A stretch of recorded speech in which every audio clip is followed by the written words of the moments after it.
Hello guys, কি অবস্থা সবার? আশা করি সবাই ভালো আছেন। তো চলে আসলাম গরু কিনতে ঐতিহাসিক গরুর হাট বুলুয়া কলেজ ডিগ্রি মাঠে।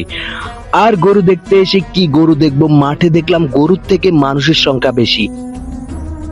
এদিকে তো হাঁটে যাচ্ছে তাই অবস্থা, মানে কি বলবো, কাদা পানি এক হয়ে হাঁটার কোনো রাস্তাই নেই বললেই চলে। তারপরেও এই কাদা পানি ডিঙ্গিয়ে আস্তে আস্তে দেখতে লাগলাম গরুর হাটের পরিস্থিতি। এই দিক দিয়ে দেখলাম বিশাল একটা হেলিকপ্টার, দেখেই পছন্দ হলো, বেশ নাদুস নুদুস আর হেলদি। তো পছন্দ হলেই কি কেনা যায়? জিজ্ঞাসা করলাম কত, উত্তরে বলে 1,80,000 টাকা। এই দাম শুনে বেবাচাকা খেয়ে গেলাম। যাই হোক, আমি কি মূলাবো এত দাম, লাস্ট 1,20 বলেই চলে আসছি। পরে দেখলাম বাজারে দাম দর চলছে বেশ চড়া। এবারে দেশি গরুর সংখ্যাই বেশি, চালানি গরুর নেই বললেই চলে। অনেকক্ষণ হাঁটাহাঁটি করলাম, মিলাতেই পারলাম না পছন্দের গরু। এরপরে এই গরুটা পছন্দ হলো, দামাদামি করলাম, বললাম 85 হলে রাজি, কিন্তু গরুর মালিক তো বলল 31। মানে এখানে আর থাকাই যাবে না বোঝা যাচ্ছে।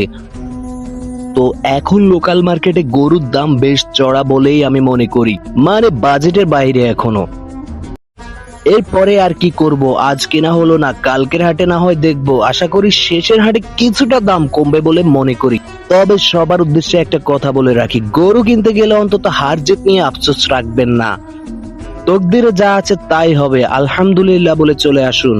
তো আজকের মতো বাজার থেকে চলে আসলাম, ইনশাআল্লাহ আবার দেখা হবে নতুন কোনো ভিডিওতে।